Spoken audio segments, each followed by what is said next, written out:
The final dramatic reading of Metroid High School. Chapter 8, Endgame Finale. Author's Notes. Hello, everyone! Wow, it's been a while. It's been a little more than 3 whole years since I started writing Metroid High School, and I can't believe how many people have loved it. 63 reviews, almost 10,000 hits. I wouldn't have been able to do it without... You guys are the best. Thank you! I was only 11 when I wrote Chapter 1 of MHS, and lots of things have happened since I started writing. But now I'm in high school, and I barely have more time anymore, because of school tests and my new boyfriend. He's real, not internet this time. So, I don't exactly have time to write fanfic anymore. I have had chappies written for months on my hard drive, but I really just want to get the story finished on with life, so I've decided to unload and take elements from each chapter for one big finale. It doesn't always exactly make sense all the time, but hey, it's epic, hopefully, and ties all the loose ends. It is a fitful conclusion. I think I've had enough for the talk. It's time for...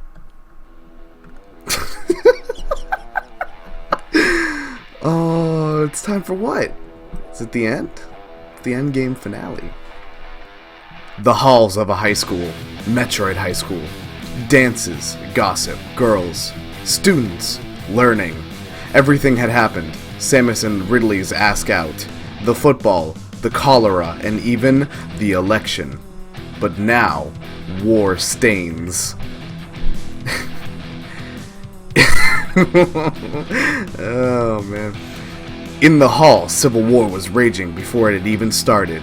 Falcon's kitchen cabinet.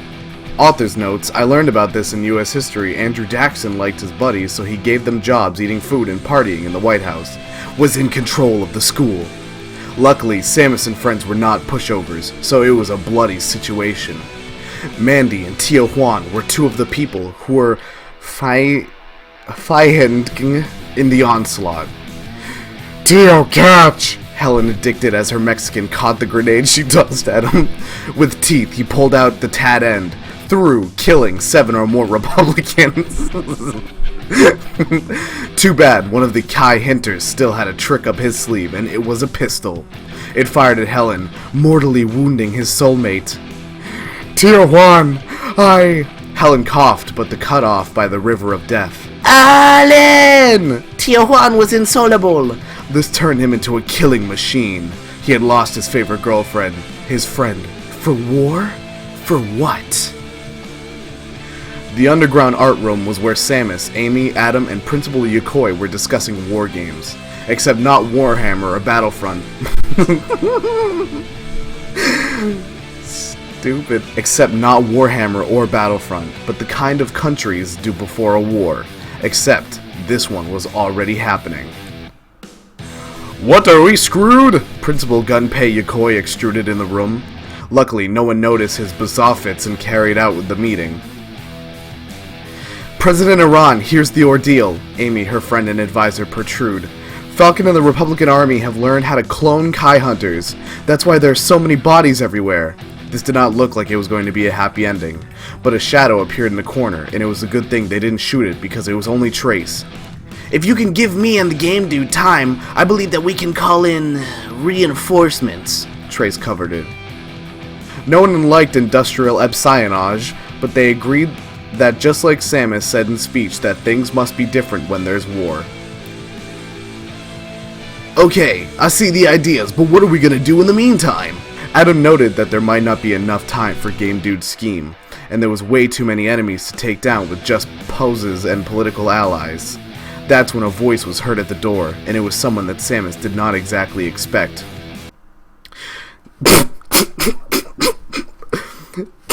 You have my body, Ridley Legolas. Oh, you have my sword, you have my bow, you have my axe, you have my body, Ridley Legolas. And when everyone turned around, they saw he was Mecha Ridley and was in a robotic combat suit like Metroid Fusion. Samus was happy to see him first, but quickly remembered everything. sex, cholera, Cervantes. Was it too much? Wait, I thought the last episode was a prequel. She said midway that it was a prequel. Oh wait, she doesn't care. Samus, I know that things have happened and maybe I'm too manhandle, but we must fight to save the school. Let's worry about things later because we have lots of ass to kick right now. Samus was speechless, but murmured, okay, because she knew that things were too important to bicker. The football president put on her power suit like when she plays football, and together the two robotics joined the battle. There was a lot to deal, but at least they were finally together. Things were a disaster. Bodies were begging to pile, and the halls were slippery with blood. Jesus. Two friends, Chris and Johnny B, were with Mandy trying to enter Falcon's office, headquarters, through a secret door in the underground of the school. Too bad that Falcon knew the school too and rigged it with mines. Oh my god. Unfortunately for Mandy, she exulted as her body was derailed by explosives. Oh my god. John and Chris felt sorry for their loss, but they knew this was the price of war, and that if they didn't stop Falcon's inflation, it would just get higher. Falcon will cost more and more money as time goes on. In another part of the battlefront, Samus and Ridley were using their new armor powers to do serious damage to the enemy bodies. Ted, Robbie, Smiley, and the heartbroken Tio Juan were also contributing to the death toll, and it seemed that the tide was beginning to rise for the better. That was until an old enemy appeared, this time for the finals. Well, we meet again, crowned Kraid and his goons. You think you can win this war? You'll have to go through us. It's time to reveal the gang! Everyone was shocked as the true identities were revealed of Kraid's gang members, Sylux, Noxus, Candon, Weevil, and Spire. The gang war began as Samus, Ridley, Tio Juan, Smiley, and Robbie got into place to fight the enemies. Ted lunged at Noxus and shanked at him. Oh my god! But Sylux was quick to notice and shot Ted in the foot. Both gangbangers were ended, though, when Tio Juan saved Ted's ass by firing Mexican machine guns at them, killing them in the head. Sylux transformed into a machine gun turret and took out Robbie and part of Smiley. Part of Smiley. But Samus was quick to the draw and fired a super missile vaporizing both Sylux and Noxus. This did not make Candon happy, and the two ex-presidents battled it out. As usual though, Samus ended up on top and shot electro powers into his brainstem. That left just Ridley and Kraid. You might have won the gang war, but what about this? Kraid injected Enzites in his arm as he began to grow massive. There was a hole in the ceiling when Kraid stopped getting bigger, and he started to stomp on students and even Ridley. I have you in my foot! Kraid soliloquied. Whoa. Kraid soliloquized as he was about to step on Ridley's face, but sinners! Mother Brain decloaked from the nun clothes and unleashed her Swiss Guard, that's the Pope Army, hand training at Kraid and his Kai Hunters. This gave Ridley just enough time to shoot his eye lasers at Kraid's foot, knocking the evil. This gave Ridley just enough time to shoot his eye lasers at Kraid's foot, knocking the evil over. Uh-oh, the Grand Wizard rapped, but it was too late. Fuck you in hell! Chanted Ridley and stuck his suit's robotail in Kraid's face. It was a lot of blood, but at least the score was settled. The war was ready to wrap up, but to there was one last issue. The imposter president. Samus and her remaining allies were finally able to break into the office fortress, but where was he? Going somewhere? There was a voice, and as they turned around down the hall zoomed a race car that was armed like the Batman car in The Dark Knight. Captain Falcon! Samus and company condoled, but there was little use. Samus tried her power missiles at the car, but they just bounced off the hood and blew the doors off classrooms, exposing the children. Ridley used his mecha suit powers to try to stomp the car, but Captain was too fast with his driving and dodged. His turn. Let's see who's the real president now, bitch! Captain Falcon bellowed the car intercom and used his presidential codes to arm the rocket tube with a mini nuke. When it fired, everyone was sure that this was the end of Samus, but just in time, her boyfriend jumped in front of the missile and took the blast himself. Luckily, his suit was radiation resistant. Unfortunately, the nuke blast damaged it beyond repair. Ridley was down, and so was Samus. Ha ha ha! My ride is indestructible! Falcon band-stainted. There isn't a single weapon on Earth that can defeat my juggernaut. That's what we're here for! A sudden voice blasted through the roof, and when the dust cleared, there were 4 figures. It was Shasokai, Ethereal, Kroot, and Taildeer from Dark Crusade High School. Author's note, this part was written when Cervantes and I were still internet dating. That's long gone, but why waste a story? I told you guys that reinforcements were on the way, the game dude and Trace revealed over the intercom, and Samus and Ridley were relieved, but not Captain Falcon. Time to seal the deal! Kroot landoed, and while he and Ethereal distracted the Falcon car by racing it through the Hall of Top Gear, Taildeer and Shash did a power combine for one final blow. When the car rounded down the last corner, it unleashed, totaling the Juggernaut and ending the driver. There was still last words, however. I may still be dead, but you still lose! You still got the cholera! Your dead is mine! The dead president gurgled as Samus, so only she could hear him. The war was over, but the girl knew he was right. It was only a matter of time. Few people survive in war, but for those who do it, it's worth it to save lives. This is what Samus was explaining to the survivors of Metroid High School. All her remaining friends were there, and so were her mom, Miss Chozo, and dog Sparky. Samus was giving the good great speech when she felt the darkness taking hold. Dark Samus and the cholera were finally taking over her body.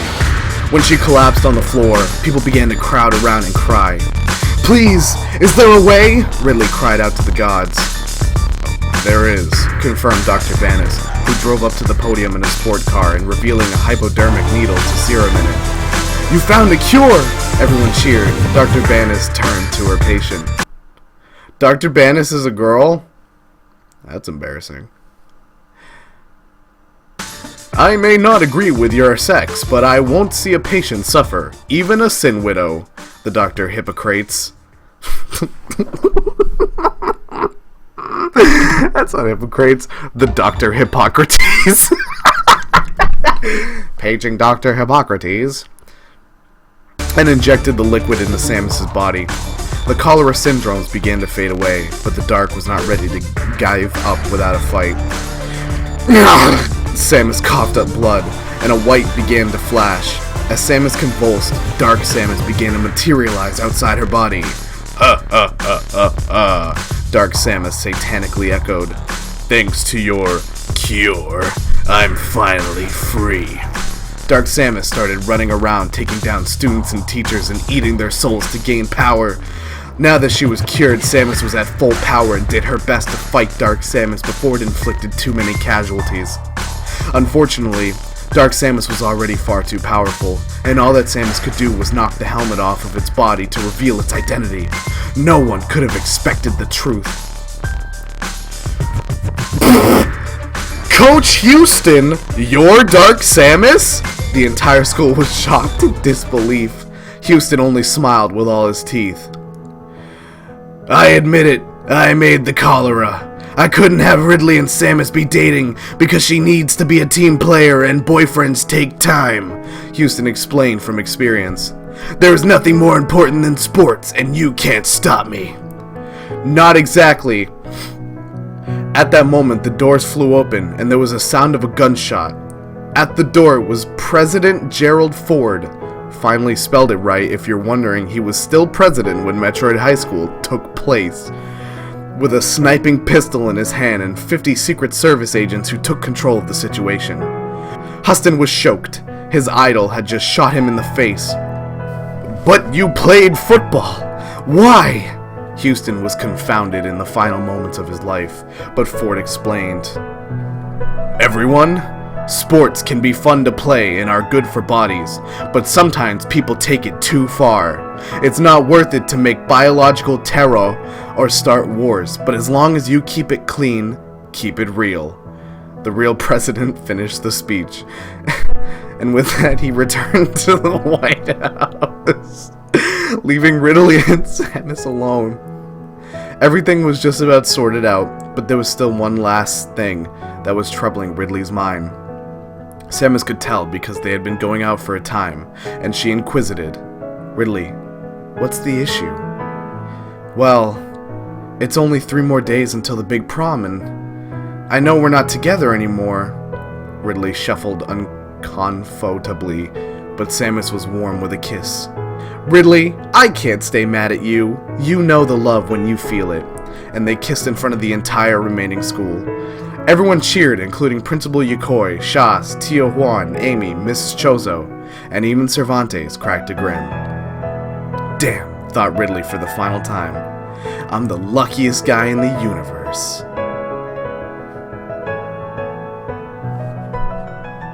Ooh, alright, so, last thing, there's an epilogue. I'm gonna read you the whole thing right now.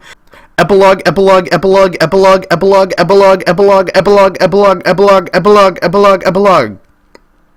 Samus and Ridley finally went to prom together as a couple, but Samus' ex-boyfriends didn't do so bad at all. Cervantes went with 111 Samus Ridley Forever 2006 because they were both angsty and thought cool, and Amy went with Adam. Not just because of their shared letters, but they had other commons. In George Bush's last minutes in office, he excommunicated all aliens. So Tio Juan had to go back to Mexico in the middle of the night. Too bad for Bush. He ran for president of Mexico and won. My dad told me that Mexico would probably be more powerful than the United States in a few years, so that's not so bad. Principal Yokoi decided to retire after the events, but then he learned how to make video games for Nintendo and made the game Metroid, because of everything that happened at Metroid High School. As for Samus and Ridley, they decided to stick together and see what happens. They decided to postpone the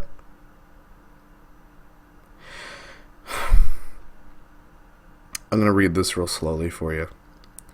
They decided to postpone the pregnancy until after marriage.